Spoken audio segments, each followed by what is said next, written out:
ඕගලන් දන්නවද පෘථිවිය හැඩය ගැන? පෘථිවිය හැඩය ගෝලාකාරයි. ඒක ගොඩක් අය කියන එකක්. ඒක යම් දුරකට හරි. සමහරව හිතන් ඉන්නවා පෘථිවිය පැතලී කියලා තාමත්. ඒගොල්ලන්ට අපි කියනවා ෆ්ලැට් අර්තියන්ස්ලා කියලා.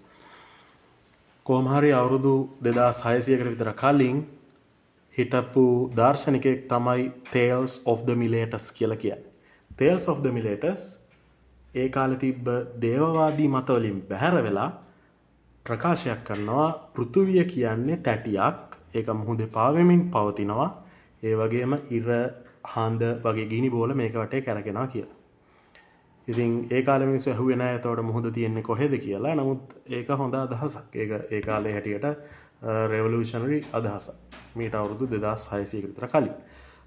පස්සේ තේල්ස්ගේ ශිෂ්‍යයෙක් ඇනෙක්සිමැන්ඩර් කිව්වා පෘථුවිය බොහෝ දුරට සිලින්ඩරයක් වගේ වෙන්න ඇති කියලා.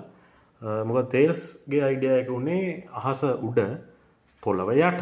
එතකොට අහස පොළව උඩ යට දෙකක් විතරයි තියෙන්නේ. නමුත් ඇනෙක්සිමැන්ඩර්ගේ අයිඩියා එක ගන්නවා පෘථුවිය සිලින්ඩරයක්. එතකොට ඒක වටේම අහස පවතිනවා. කාලයක් යනකොට ගණිතඥයෙක් වෙන පයිතගරස් කියනවා පෘථුවිය කියන්නේ ගෝලයක් කියලා. මොකද එයාගේ අදහස වෙන්නේ පෘථුවියට දෙන්න පුළුවන් සාධාරණම හැඩය ගෝලයක් කියලා. මොකද ගෝලයේ ඕනම තැන අපි ගත්තොත් අහසට තියෙන දුර සමානයි ගෝලයේ ඕනම තැනක ඉඳන්. ඒ නිසා නමුත් දැන් තියෙන නොලෙජ් එක අනුව පෘථුවිය කියන්නේ ගෝලයකුත් නෙමෙයි. පෘථුවිය කියන්නේ ඔබ්ජෙක්ටිව් ස්ෆෙරොයිඩ් එකක්.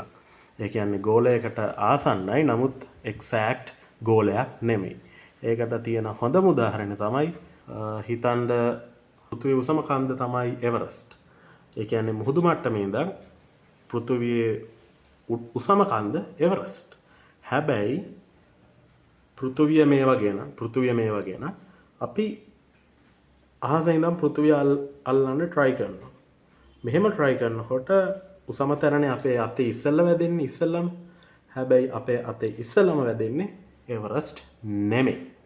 අපේ අතේ ඉස්සෙල්ලාම වැදෙන්නේ ඉක්වදෝරේ තියෙන චිම්බරාසෝ කියන කන්ද.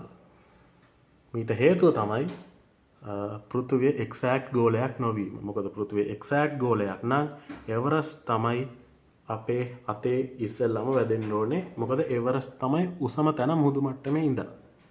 නමුත් ඒක හැම වෙන්නේ නැත්තේ අන්න අර හේතුව නිසා. පෘථුවිය එක්සැක්ට් ගෝලයක් නෙමෙයි. පෘථුවිය ඔබ්ජෙක්ට් ස්ෆෙරොයිඩ් එකක් නිසා.